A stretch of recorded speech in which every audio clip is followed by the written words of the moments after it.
So around this time last year, I had actually done a video on the first season of the gem that we're going to talk about here today. It was called Street Legal, and it was a Detroit Tubi miniseries, kind of like a poorly made knockoff of like Law and Order if no one on set knew anything about Law and Order. No, knew anything about Law or Order. And though it was a mess, I kind of loved it as a native Detroiter. There was something so Detroit camp about it that when I was made aware that there's actually a second season on the horizon, guess who watched it eventually and now making a video about it?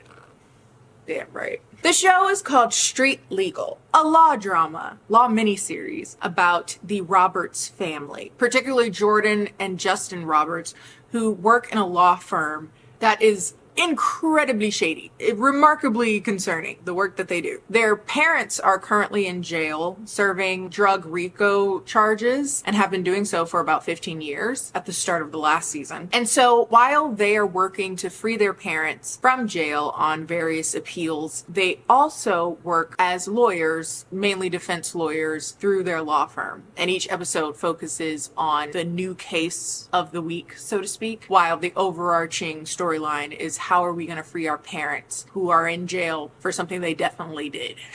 If I recall correctly, in my last video about this show, I kind of talked about how I have a complicated relationship with it because it is bad.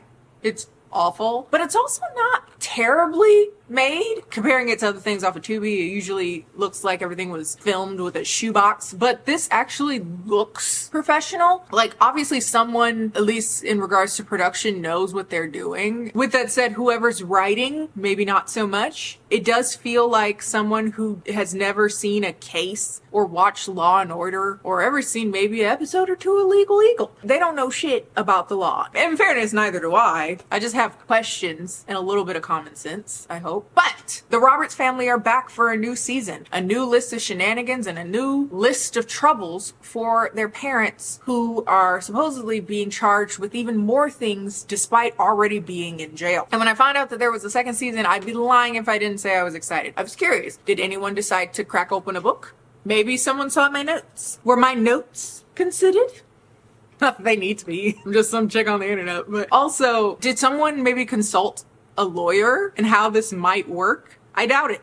Spoiler, it still makes no sense. Our legal defenses are still pretty much just, and your honor, for that reason, they should go free. We don't hear the reasons, but they should. But there are some things that I find, as a native Detroiter, to be somewhat comforting. It's convoluted and this season is a mess though. I do think that it's better than last season. I feel like something has changed. There are more things that feel like clear-cut motivations. Generally speaking, they're not great motivations, but hey, it's something. But it is unironically entertaining. So if you would like to check it out, again, it's on Tubi, so it's free. You just have to watch ads every 10 minutes. It does continue its pattern of referencing real life cases and events. I remember referring to last season as sort of a Where's Waldo of unfortunate events, and that is the case this season as well. I recognize two references immediately, but I'm curious if anyone listening to the stories, we talk about whether or not there's some reference to real life cases, but one is particularly egregious. Honestly, I don't know if it was a great idea to do, but maybe it was, because it did inspire me to make a video that I'm going to start writing probably right after this. So, hey, potato, pros and cons. Anyway, here's a video after, of course, a word from this week's sponsor, baby. Take it away, Admiral Kennie. Hello everyone, this is Admiral Kennie, and today's video is sponsored by Pear Eyewear. They don't just make glasses, people. They make base frames and they make top frames. And you're like, what does that mean? That means they make glasses that can be switched out, customized, switched up in seconds. All you have to do is shop for a base frame. These are the Murphy in black because I love a big frame. As you guys may know, I like to look like Miss Magoo. And then you buy top frames that can completely switch up the style and function to some degree of your glasses. I personally like to get sun top frames that'll turn these eyeglasses into sunglasses like that. These are prescription because of course I know nothing of the 2020 life, but good for you. if glasses are butt style. And you can also add a number of features on these, including blue light protection. And if you would like to try out some glasses, you can use their virtual try-on feature as well. Like I said, I got the Murphy base frames and then 3 different top frames, sun top frames to be specific. I think the Tortoise is my favorite. It's very classic and sexy, but the rose gold sparkle, close second. If you want to check out Pair Eyewear, I will have a link down below as well as a QR code floating around my noggin. If you use code KennieJD15, you can get 15% off your first pair frame. Big thanks again to Pair Eyewear for sponsoring today's video. Now let's get on to the debauchery. Like I said, it's been a little while. You may need a refresher. I'll link again the video down below.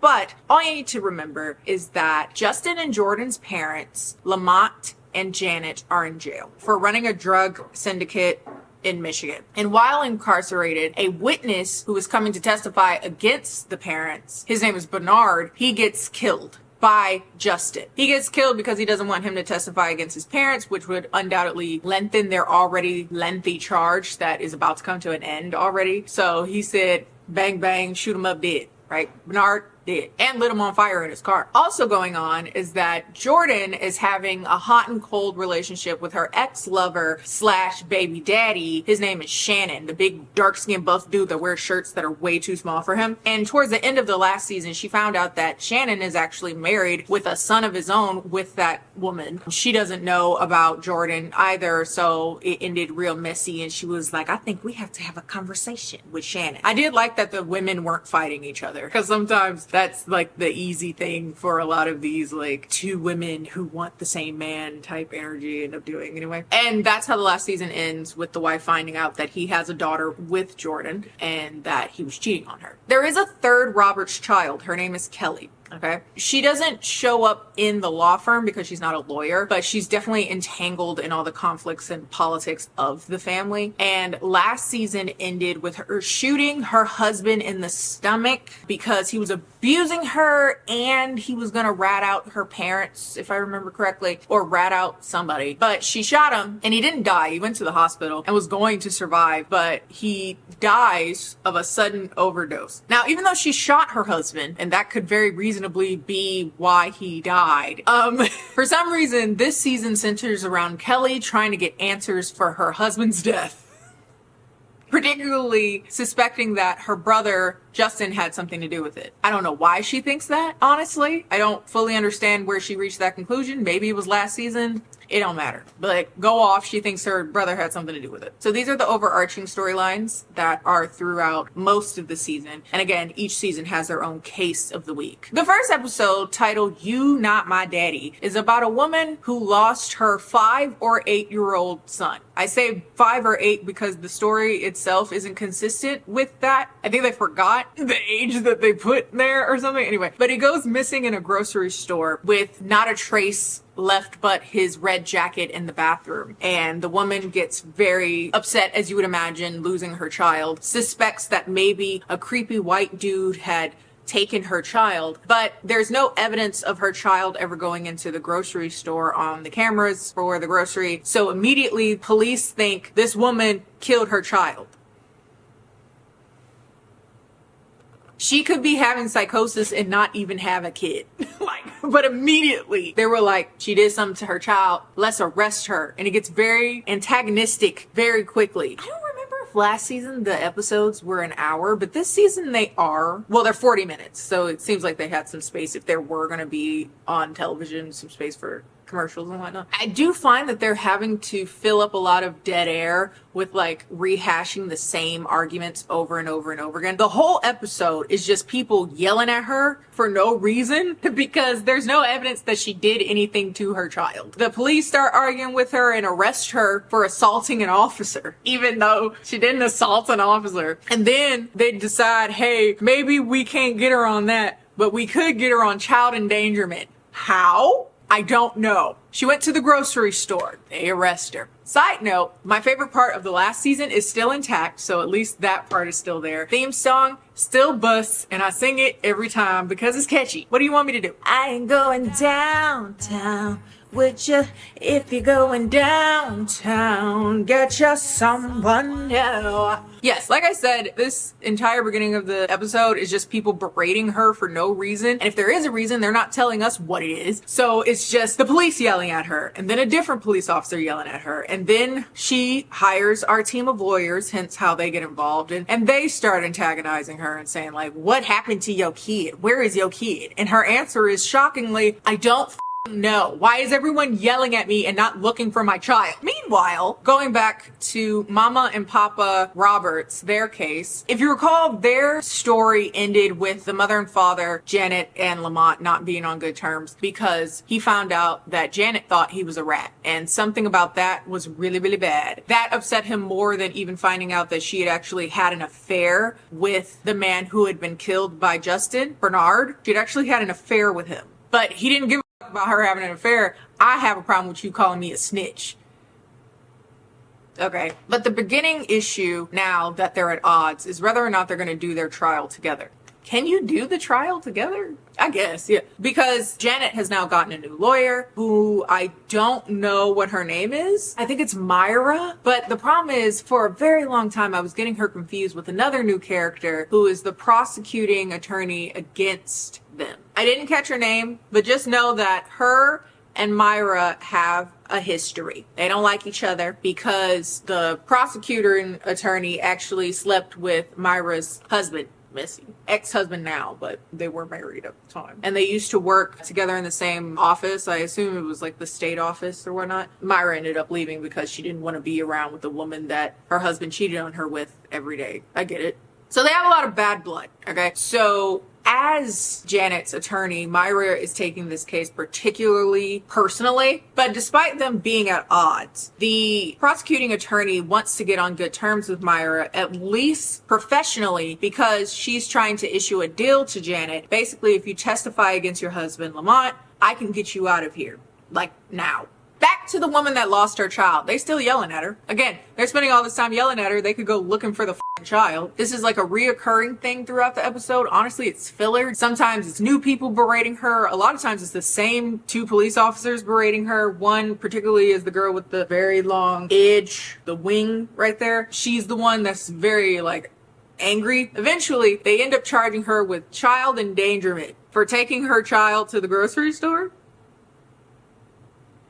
Okay, they somehow get a warrant to search her home. Eventually, she does end up working with Jordan as her lawyer. Now, let me talk about Jordan as a character, and particularly the actress, right? Jordan, I think, is the person I like to see on screen the most because she is always gonna beat a mug. Always gonna beat a mug. Obviously, I respect it. And two, her lip, she always picks a lip that is whether it's dark, whether it's red, whether it's like a berry tone or a nudie tone, she knows. Whoever does her makeup, maybe she does her own makeup. If you do your own makeup, girl, I noticed it. I see you. I clocked. Her lip is always on point. Always. And she also is constantly wearing like a really cute, really like classy 1990s Chanel preppy look. And I f***s with it. I do. I f***s with it mightily. Truly an inspiration because her outfit and makeup always stood out to me. She always looked great. Not that the other people didn't look good, but like her beat, her everything, top notch. Anyway, but she's the lawyer to the woman. Though there is some hiccups along the way, they do decide to end up taking on the case. Meanwhile, we are reintroduced to our friend Kai. If you recall, Kai is played by Sarah, quote unquote, China Yvonne. I've talked about her a bit in the last video, kind of talking about her as a bit of a fixture in indie Detroit Tubi media. Honestly,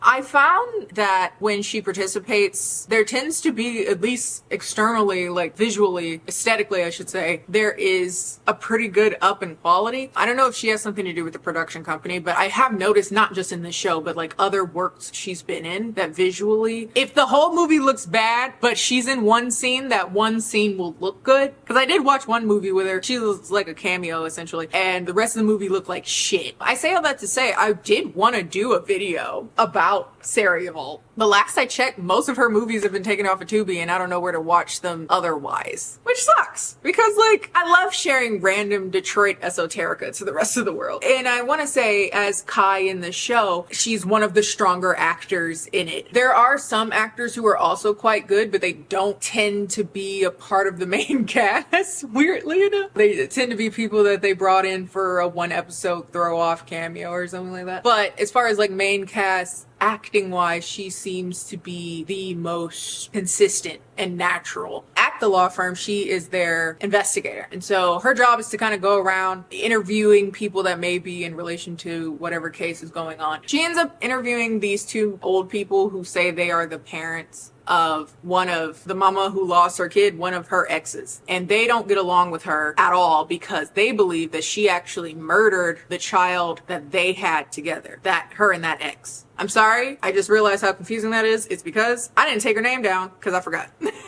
But she had an ex. I believe the ex is deceased, but she had gotten pregnant and told that ex that she had gotten an abortion, but apparently she actually had the kid, and these two claimed that she had actually murdered the child by throwing them away in a garbage can, like outside of a high school. When the deceased child was found, she blamed it on her mother, and her mother took the fall for it and died in jail of cancer. And these two are like, I don't think she should be able to have any more kids because obviously she's a danger to children. So they believe that the woman is dangerous and that she's not just a bereaved mother. I think she's dangerous and not nearly as innocent as she may seem.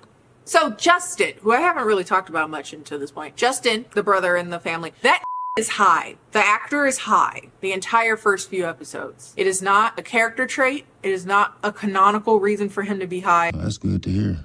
My mom's life is definitely in her hands. He is high on camera. Baked as or I should say I think he is. I could be wrong.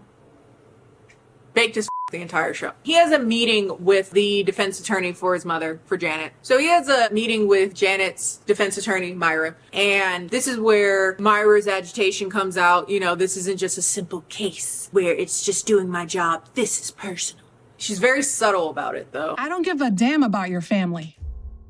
Okay. Meanwhile, the lead prosecutor finds a photo of Justin having dinner with Bernard before he died. And so I guess that means that he killed him. So she's like, this is evidence enough to take him down. I'm going to tell Janet, hey, if you don't take this plea deal where you testify against Lamont, we're going to take you down and your son, Justin, because we believe that he killed Bernard. If you believe that he killed Bernard, I don't know why you're not just going after him anyway. Those are two completely different cases, but okay, if you have all the evidence that you say you do. Now, with that said, she thinks this will be some leverage for Mama Roberts, Janet, to actually take the plea deal. With that said, she does not. And she reiterates that over and over. She's like, I'm not going to testify against my husband. She says damn a lot more times than I think is necessary. Honestly, I think she should put a in there just to spice it up. But she says, doing my damn self. I do it my damn self. I was like, I think a in there would spice it up. Kelly, the sister, again, she's upset that her husband is dead even though she shot him, and for some reason she believes that Justin had something to do with his death in the hospital because she doesn't believe he died of an overdose. Maybe he died of the bullet wound that you shot him.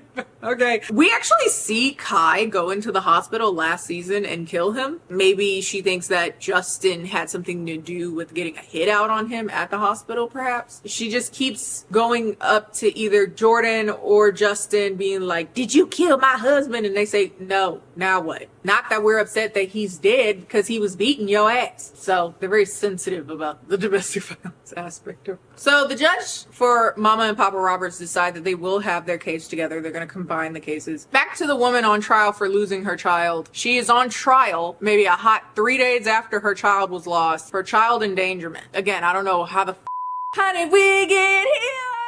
But okay, considering we don't know where the child is or what danger said child is in, again, all she did was bring the kid to a grocery store. I'm pretty sure that's not illegal to bring your own child to a grocery store. She talks with her lawyers about the first child. Unprompted, she brings up the first child and how the kid was dead because of her mother, is how she blames it. She says her mother took the child, made her have it, and then threw it away. But she would never hurt Dion, the little boy that's is missing. So she's out on bail, pacing with her boyfriend, trying to wrap her head around her son being missing. She's so upset. And this trial is starting to get a lot more public attention. So she's getting, you know, the random call from the belligerent public. That was not funny, but I did laugh. Bitch, where's your son? And eventually they're off to trial. There's no logic about any of their arguments, prosecutor or defense. Even if it weren't a trial against a woman who took her child to the grocery store, Jordan isn't a very good lawyer, at least on camera. Like, they bring up a bunch of random witnesses that have nothing to do with the actual events that took place, but they're like character witnesses for the mother. The only like halfway useful information was one of the child's teachers came up and showed drawings that he had drawn about how he was getting abused by his parents. Jordan combats this by saying, well, did she come to all the school events? Yeah, she came to all of them. So you telling me someone that comes to school events also beats their child?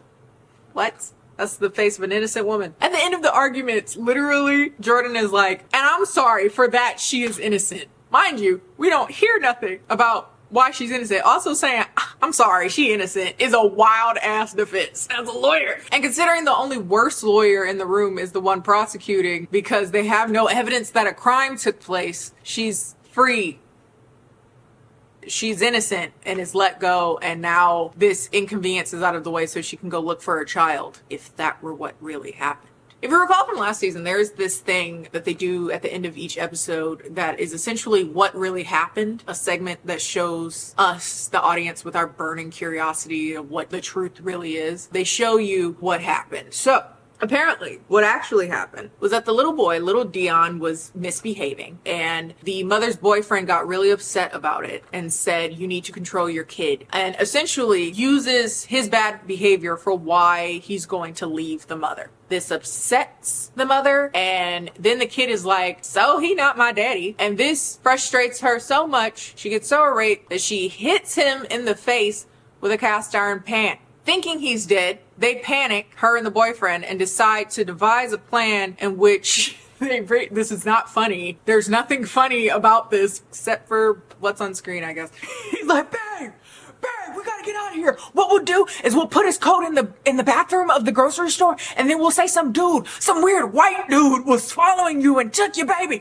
Go, babe! And it's so... Go get his coat, man! And then as she goes out trying to find his coat to plant evidence in a random grocery store, or have him plant evidence in a random grocery store, come to find out the child is alive. And then the boyfriend strangles him to death, saying, you right, little I'm not your father. I hate when a show makes something that's very, very serious, very, very not serious, and by proxy, very, very funny. I realize in saying this, like explaining what happened in the show, it doesn't sound particularly but it is. It's real funny, and I'm tired of trying to defend myself. Speaking of the show not taking serious things seriously, the second episode is called HIV. This episode is about a woman named Mary who barges into the home of her ex while he's having a party, armed, threatening to kill him because he gave her HIV. Many people see her barge into his home and threaten to shoot him, and claiming that he gave her HIV. And so now she's up for murder, and now she's gonna get Miss Bob, you know what to do with the Bob, to defend her on her murder trial. I ain't going downtown with you. If you're going downtown, get you someone new. When the case is presented to Miss Bob, Justin comes in saying that essentially our method of defending her will be to say that her motive was not getting HIV, even though, again, 20 plus people just heard her break into somebody's house saying, I'm gonna kill you for giving me HIV. But no, it was not because she had HIV, because come to find out, she had actually been cured of HIV by a Honduran doctor, quote unquote, who healed her with a holistic herbal alkaline diet. It would seem that he alone has the ability to heal things like HIV, AIDS, cancer, otherwise seemingly incurable diseases naturally, with naturopathic medicine. If this sounds at all familiar to you, this doctor, quote unquote, is currently on trial because he was impersonating a real doctor, and Justin recommends that Bob goes to his upcoming trial to hear the testimonies from the women that he's actually healed and use those women's testimonies as evidence that Mary did not shoot him because she had HIV,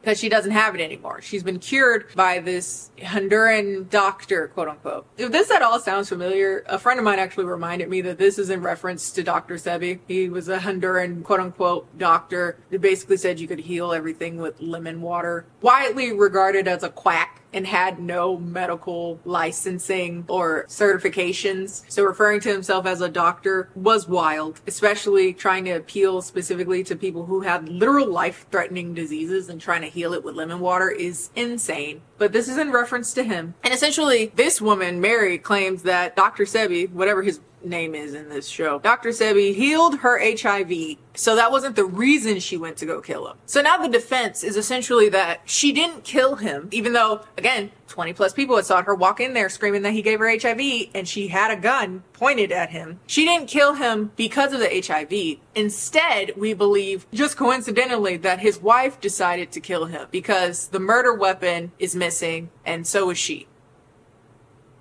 Bitch has a knife with blood on it and a dead on the floor, and it's like, okay, but it's not my knife. So the trial for Dr. Sebi alike goes on, and we never find out whether or not he goes to jail or has any like negative consequences to it. But we do have 70 plus women go up say, I was healed of blank. And it's just like a rapid succession of people saying, I was healed of AIDS. I was healed of cancer. I was healed of syphilis, which has an antibiotic. This is not the first time a Tubi movie doesn't know what syphilis is. It's very frustrating. Like, this is not Poe era. You're not gonna pass out from syphilis and die in a ditch. Damn. Take an antibiotic. Mary is getting interviewed by her lawyers. She's not doing a great job to make it sound like she didn't want to murder him. If anything, she goes in there and says like, I didn't want to murder him because he gave me HIV. I wanted to murder him because I saw a list of other women he had given HIV to, and it's like he's spreading it presumably on purpose and he needed to pay for that. Sure, that's a different motive a bit, but the core charge is that you killed him. Did you not kill him when you ran in yelling about some shit he did, holding a gun? Probably. Different plot is surrounding Bernard. If you recall, that's the man that Mama Roberts' Janet cheated with and then got shot by Justin. He had a son. I don't know what his name is. Bernard's son is what he'll be called for this video. And now he is currently on a mission to find out what happened to his father. And he already believes that Lamont, the Roberts family, possibly Justin, has something to do with his father's death because he was going to be a witness to their trial. It just makes sense. But Bernard starts coming to the law firm, basically sniffing around, trying to figure out what the Roberts had to do with his father's death. And he even threatens Justin, saying, like, if y'all had something to do with it, I'm gonna make y'all pay. And Justin says something along the lines of, like, I ain't ever had no problems paying my bills. Okay.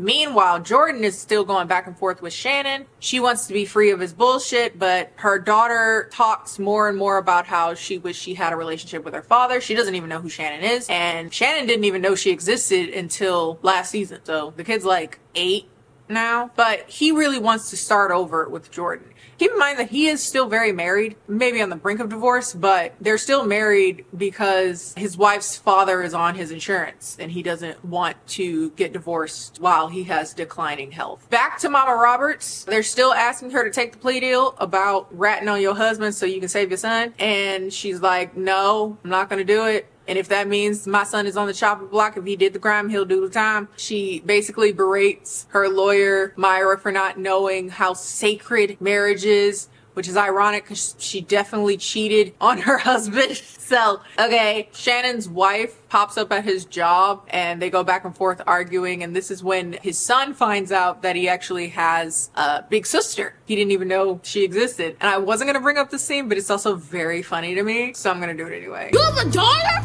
I hate you, Dad! Jordan introduces their daughter, Trinity, to Shannon. And Trinity doesn't take to him very quickly because she don't notice. She's like, where have you been? And then Jordan is like, well, in fairness, I didn't let him know you existed. And she was like, what, you're trying to hide me? And blah, blah, blah, blah. And she's like, fuck you, where have you been? I don't know you. And then she leaves. Also, Shannon is in relation to the law thing because he's also a lawyer and he is the prosecutor of the case that Bob is doing, the lady that definitely killed that dude for giving her HIV. And I cannot express in words how abrupt and confusing, like that's where they fall apart with the show, man. When they have to like present logic at the end, like to reach a conclusion for a trial, they fall apart. They fall apart every single time, completely combust. Because basically it turns into, we are charging her with murder. Well, she didn't murder him because she doesn't have to murder him because she don't have HIV. They were like, okay, then that means she didn't do it. What do you mean? We have all this evidence of her going there with a gun threatening to kill him for giving her HIV. Well, she actually didn't have HIV, so she didn't do it. Actually, we think his wife did it. I don't know why, but we can't find her and we can't find the gun, so she probably did it. And that works. Instead, they just charge her with reckless use of a firearm, claiming that, quote, nobody got hurt because we just said, what if the wife did it? Remarkable. Incredible.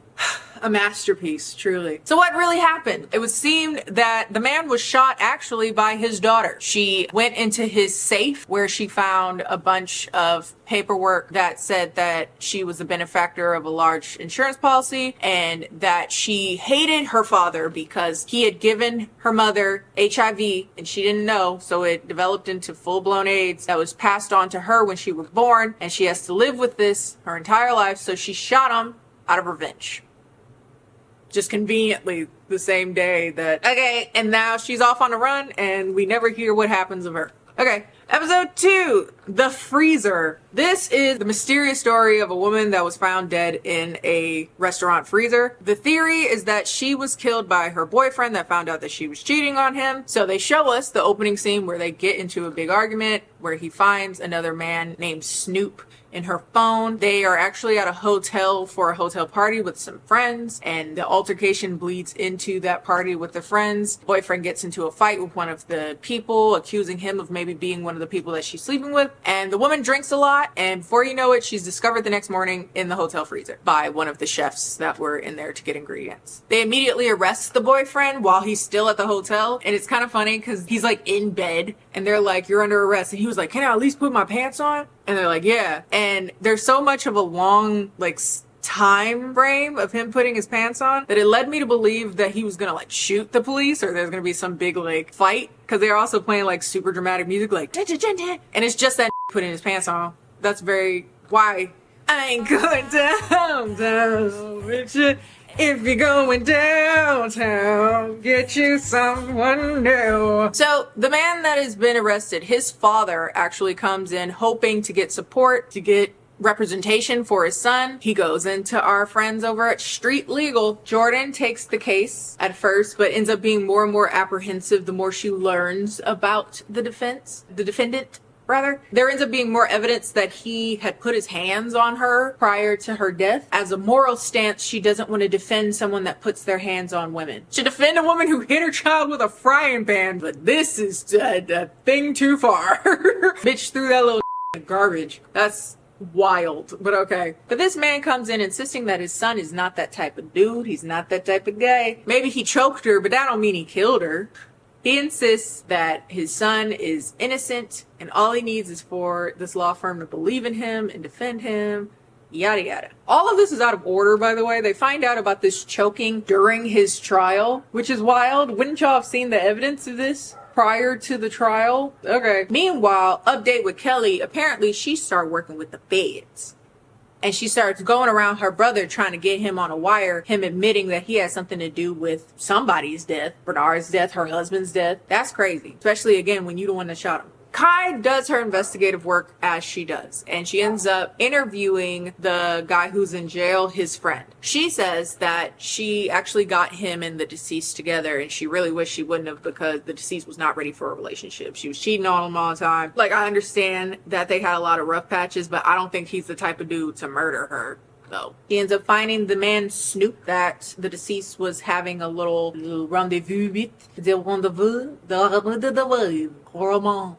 She was cheating with Snoop. And he's there with another woman. And the woman gets weirdly upset that Kai would like to have an interview about murder by himself. It ends up escalating terribly in a way that I hate it because it's not supposed to be funny, but it is. Because she slapped him and they use like cartoon sound effects in the background. Like, why did you do that? But it escalates and he's like back her into a wall, choking her out and stuff. Shannon is still arguing with his wife and it's getting progressively more visible to their son, which is really fucked up. To the point that the kid is like, I want y'all to get a divorce. Like, I'm exhausted. Y'all don't like each other very much and I'm gonna need y'all to be adults. And it's like, man, that's fucked up for little man. He shouldn't be parenting you guys. Like, grow up. And as the final like straw in their relationship, the wife's dad comes in. Remember, Shannon's insurance is paying for his health and whatever. And he's like, why are y'all fighting in front of my boy? Again, cameo character because I don't see him in any other context, but he's actually a pretty good actor. He's like, why are you fighting in front of my boy? Why are you fighting in front of my grandson?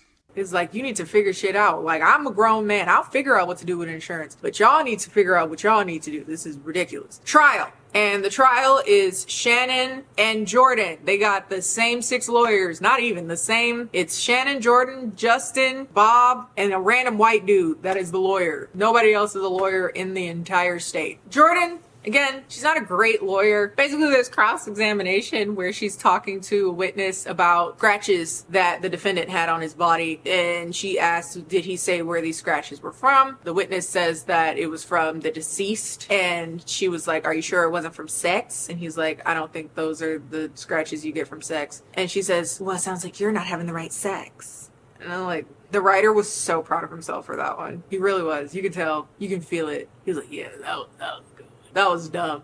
Anyway, but it's like weirdly paced and oddly contentious cross-examination. Like, I could tell that they were trying to have like one of those Legally Blonde, I didn't mean to shoot him, I thought it was you coming through the... They were trying to have that moment and they try to have it every episode. And so it's just awful to watch. Where do you work, Mr. Simmons? I work at the Springs. And what is the Springs? It's a restaurant inside the hotel. And what do you do there? I'm a chef. Meanwhile, the feds are coming to Kelly saying, hey, you better get them to admit that they did things on a wire, otherwise we coming for your ass.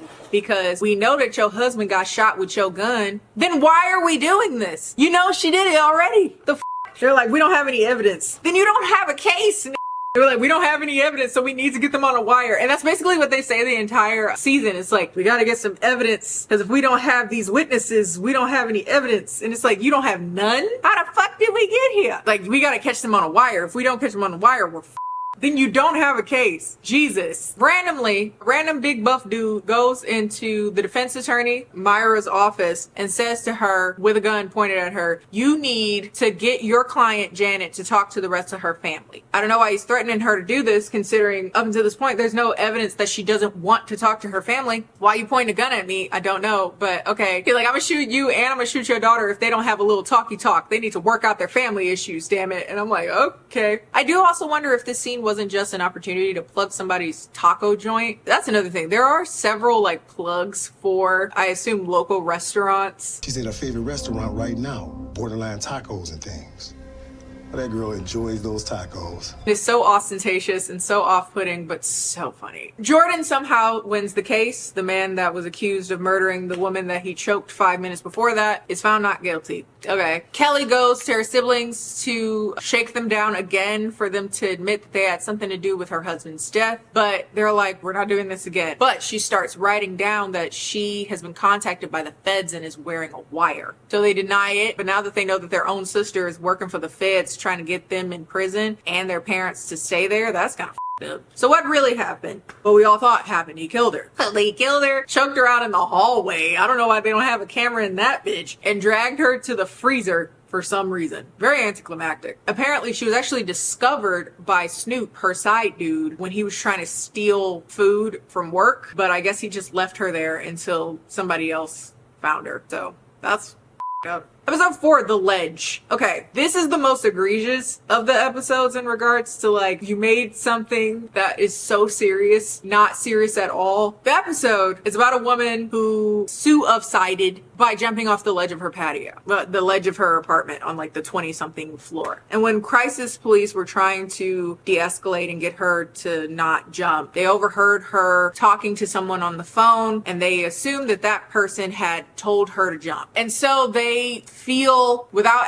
ever hearing the person on the other side of the phone, that whoever it was told her to jump, and therefore they should be charged with manslaughter. The person on the other side was her boyfriend or ex-boyfriend, a boyfriend she was having issues with. And so they put him on trial for manslaughter, even though odds are she was struggling with a lot of mental health issues and she did it herself. The episode is honestly just an oddly wacky yet drawn out series of unfortunate events, and each one, I guess, being her final straw. She goes to get coffee at like 8:30 and they ain't got no coffee. She's late for work. She runs out of gas. She forgot her purse, so she don't have her wallet. She gets pulled over for expired tags that she don't have the money for. Because she forgot her purse, she can't pick up her prescription and her car gets towed. Just a lot of fucked up shit. You know, it's a lot. It's a lot of stress. And that on top of finding out that her next door neighbor was fucking her man. And to top off all of that stress, she wasn't able to get all flats from Mighty Wing Shop. Another restaurant plug, I would imagine. Very serious situation. And I can tell that this episode was trying to be like an actually serious commentary on like depression, but it's a f***ing mess. The trial itself for this is a f***ing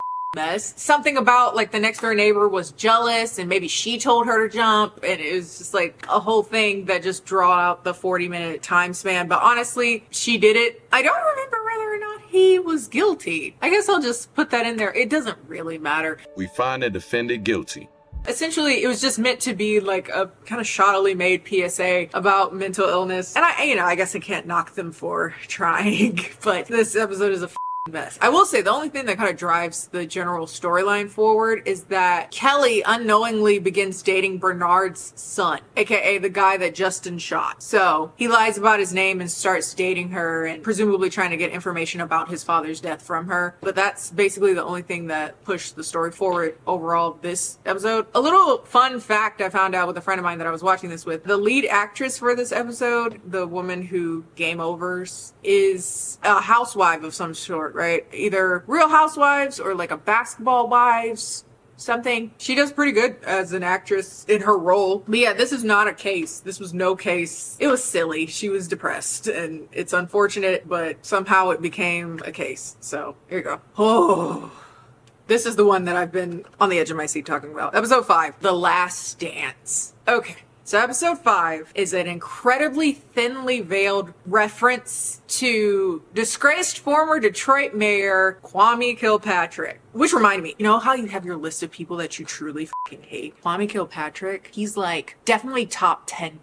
Kwame Kilpatrick is a piece of shit and he's still a piece of shit. Now he's a fucking Republican shill, but he was the fucking mayor of Detroit and everything up. One of the things that you need to know about Kwame Kilpatrick is that he had to resign because he did a bunch of fucked up shit while in office. And one of the things that he was accused of was perhaps having something to do with the death of a popular local exotic dancer by the name of Strawberry. This episode decides to take the core skeleton of that true story and use that as like something to make an episode of Street Legal about. And I have mixed feelings about the ethics of that. The story is quite old. This would be 2003. And I remember when everything was popping off when I was in middle school, it was a mess. Oh God, I wish politics doesn't have real world effects because it's very, very messy. But alas, as we can see, this shit isn't reality TV. It fucks with people's lives. Welcome 2025. Anyway, let me not think about it too much. Okay. One of the parts of the very long and convoluted story of Kwame Kilpatrick is that he had a alleged, quote unquote, but not really alleged, like local myth lore or whatever. He had a very big party with a bunch of exotic dancers and a bunch of prominent men in Detroit at the Manugian Mansion, which is the mansion that the Detroit mayor stays at while he's in office. And so apparently there was an altercation with his wife, Carlita Kilpatrick, something like that, allegedly, where she got in a physical altercation with Strawberry, hitting her in the head with a glass table. Strawberry would leave the home, and within a few weeks, she would be murdered. What the official claim is that she was murdered in a drug-related shooting, like she was an innocent bystander, because she was driving with her boyfriend who had ties to drug affiliations and gang relations, and so he was probably targeted because of that, and she was killed by proxy, which is probably maybe part of it, perhaps. But with that said, though, there's a lot of theories that that was not the case, that she was killed to cover up everything that had happened at the Manoogian Mansion. The party at the Manoogian Mansion, and whether or not it had actually happened, has become a bit of a Detroit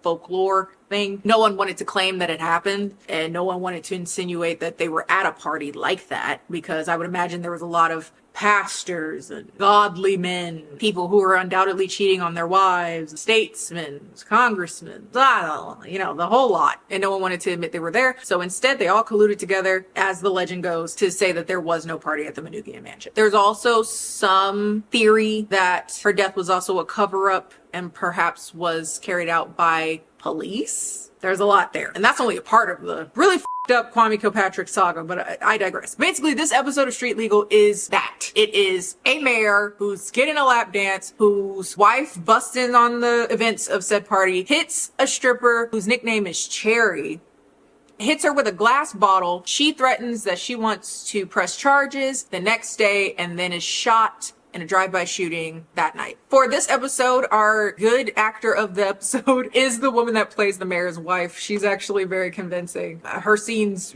are indication of some either talent or acumen to this. And it's always weird seeing people that are actually good at this in shows like this, because you can tell how bad everybody else is. Also, her line delivery is because she calls out all the like prominent men in the room, and while the mayor's trying to explain himself, she's like, "You shut the fuck up. What are you doing over here, past?" I was like, oh.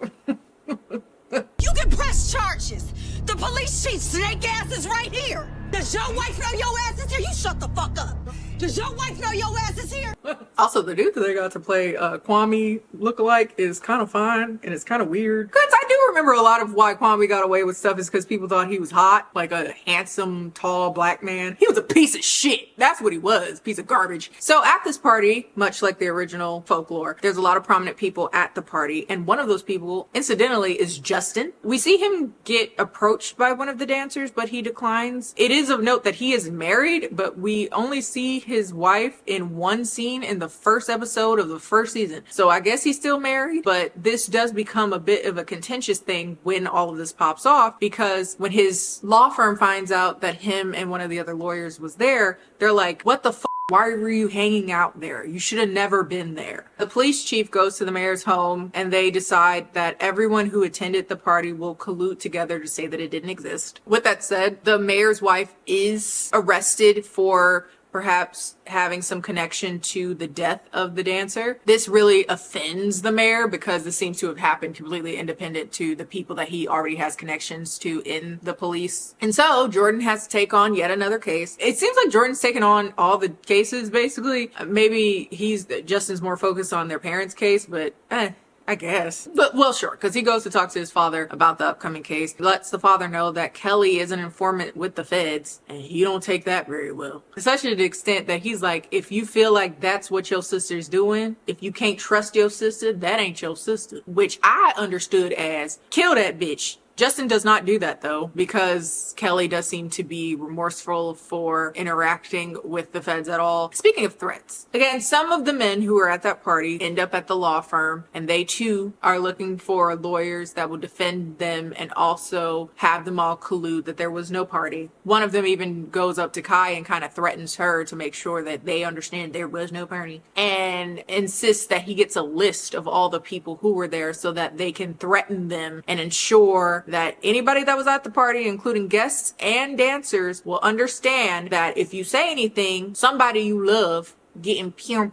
So they do that. They go up to various places. There's a scene where a random person comes up ready to shoot some strippers that did nothing to you. They was like, "Hey, do you want your son to grow up with his deadbeat daddy and he also becomes a deadbeat?" That's crazy. And so because everybody's been threatened, when those dancers go up to testify, they basically say, there was no party. I lied. And so they have no case. And then the wife says there's no case. They do find some evidence that she was threatening to kill the deceased, but she says that she texted her on accident because she thought it was somebody else who also slept with her husband, because her husband, the mayor, had slept with basically everybody. And she was like, why would I kill a stripper when I didn't kill the bitch that I said I was gonna kill? Why would I kill a random fucking stripper? And I was like, okay, well, I don't know if that's your best defense. Good enough to get her off so she doesn't go to jail. She's innocent. And the consensus is that there was no party. And then on the way out, she asked for a divorce from the mayor, which was very funny. But yeah, instead of the mayor's wife having anything to do with it, they conclude that it had something to do with drug activity and she was an innocent bystander, which, as we see in the true story of this episode, that was actually the case. There was some progression a bit with Shannon and Jordan this episode, where he comes to her door basically baby pleasing, and she's like, no. And he's like, well, my wife went to Chicago and took my baby. Let's start over. She's like, no. But when she closes the door, she's like, help me get over this man, Lord. Help me get over this man. I love him so much for some reason. Another thing that happened was Kelly and Justin arguing particularly about her relationship to Feds and the fact that she's f***ing Bernard's son, which got me thinking, Bernard and your mama had an affair. So theoretically, depending on when they had said affair, he could be your daddy. And I think it's important to note that you are a significantly different color than your siblings. I don't mean that you have a different daddy, but it's enough to notice. You may not be f***ing your half brother, but I think if you have to ask yourself if you are, you might be a little too close. Maybe. I don't know. Who am I to say? Episode 6. The last episode of the season is called Family Business, and this episode is completely devoted to the Roberts parents and their trial. Dad makes all of the Roberts come together, all the siblings, his wife, before the trial starts so they can all be on the same page despite their disagreements with each other. With that said, he does take the opportunity to choke up Kelly for ever talking to the Feds, and then right afterwards, he's like, now we have to be a family. And I'm like, probably not the best idea to do that if you want to like foster togetherness. But he's like, everybody get on the same page. We need a brainstorm montage, a preparation montage, which usually when people do a montage, it's like doing a bunch of stuff, but it's just them like pensively sitting in a circle looking at each other. I don't know. But that's them preparing for trial. And after the siblings leave, the parents argue about how he's still upset that she called him a snake. And she's like, do you still love me, Lamont? And he was like, if I didn't love you, you would have been shanked by now in your prison cell. I'm like, okay. Kelly breaks up with Bernard's son, maybe because she realized he might be her half brother, but they don't explain other than I have other shit to worry about and don't want to get involved. He doesn't take it very well, but Justin is there to intimidate him with a very confusing and weirdly paced intimidation yell. No! But as the trial draws nigh, it gets progressively more convoluted. They start just naming random people on screen, people that I've never met who are related to people that we've never met. There is this scene where Kelly is yelling and it comes up that she had shot her own husband and her baby hears it. And she's like, you shot my daddy? Oh my God. And then she runs away and it's not supposed to be funny. You shot my daddy? Oh no. Wait, wait.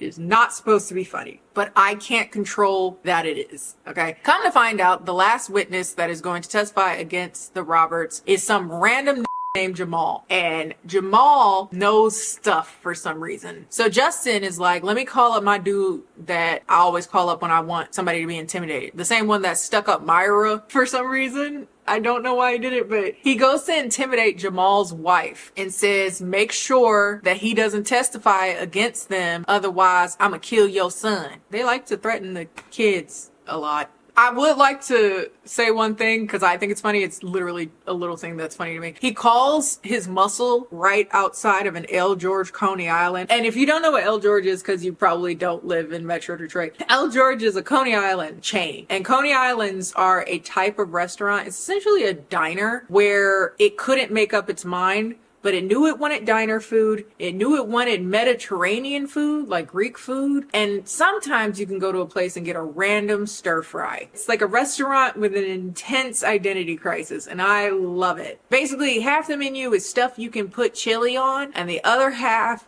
is stuff that you eat with pita. And both are delicious. I love a chicken pita. Oh my So the trial starts for the Roberts, and it would seem we have 3 lawyers, the prosecuting lawyer, Myra, and Justin, and each of them go up with their opening arguments, and it seems like we are talking about 3 different trials because prosecutor is trying to keep them in jail. Myra is going to prove that just the mom is innocent. Justin is like, both of my parents are innocent and I should be able to appeal their current conviction and get them out on probation, I guess. I don't know. That's what I'm assuming. It also turns into putting Justin on trial because during her argument, the prosecutor accuses Justin of murdering Bernard. What?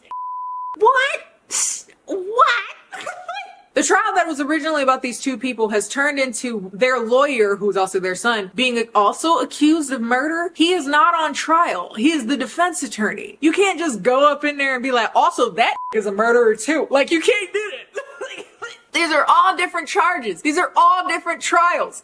What the is going on? And then they bring up Jamal, the guy that was supposed to be on the prosecutor's side and telling you everything about the business with the Roberts family. And he sees his wife walk in, and apparently she must have said something like, oh, that dude tried to kill me and threatened to kill me and your son if you testify. He still got on the stand though. You weren't gonna do it. You should just not do it. I wouldn't get on there. He gets up there and he's like, I lied. And any punishment the law wants to give me is fine. I deserve it, Your Honor. I ain't see shit. I ain't heard shit. I ain't do nothing to be aware of shit. Good night. And basically, the trial ends when the judge is like, I'm tired. And they set the Roberts family free. Do not ask me what, how, why, I don't know. But they're no longer in jail now. And so they celebrate the release. Parents are back on good terms, even though there's some indication that it was all a plan. Whatever. Myra starts saying something about how she wonders if Justin has feelings for her. Y'all have had 4 conversations on camera, none of which were flirtatious in any manner. What the f are you talking about? And the episode ends with Bernard's son running into the office with a gun, trying to get revenge on the family because he still believes that they had something to do with his father's death. And right before he can shoot, here comes Kai, quick on the pursuit, and she shoots him and the whole screen goes black. And that's season 2 of Street Legal. Absolute mess. Convoluted, confusing. I cut out certain things just to try to make this a storyline that's digestible. But my God, an absolute shit show. I loved it. I can tell that it's trying to do things and it's trying to be a show and it's trying to be good and it just isn't. I'd be lying if I didn't say I would watch the 3rd season. But is it good? No. But do I like it? Yes. Because I love trash. And I feel a warm spot in my heart for esoteric, Detroit-related trash, okay? Also, I'm making that video, Kwame. Not that he gives a f***, but f*** that and I want everybody to know that he's a piece of shit and always has been. Because every time I bring up Kwame Kilpatrick with friends of mine who don't live in Michigan and have never lived in Michigan, they're like, I don't even know who the f that is. Why do you hate him so much? And I was like, okay, well, I'm just gonna make a video to send you. Like I did with Vince McMahon. I was like, okay, I'll just have a video to send you why I hate this man. Kwame Kilpatrick deserves his own video like that. So I'll work on that after I end this, to be honest with you, because f him sideways. Anyway, but if you like this video though, you should like this video. You should follow me on social media, Instagram and Bluesky, both of which are KennieJD. It's been a little over a week since I cut all my hair off and I can already feel it growing back. And now I'm starting to wonder, am I meant to be a short hair girly? If this is gonna be all the upkeep. I did it for laziness. I need my hair to grow back enough so I can get braids by May though. So I can't keep cutting it. So we'll see. Well, I'll keep you abreast. Y'all see. And I'll see you guys next time.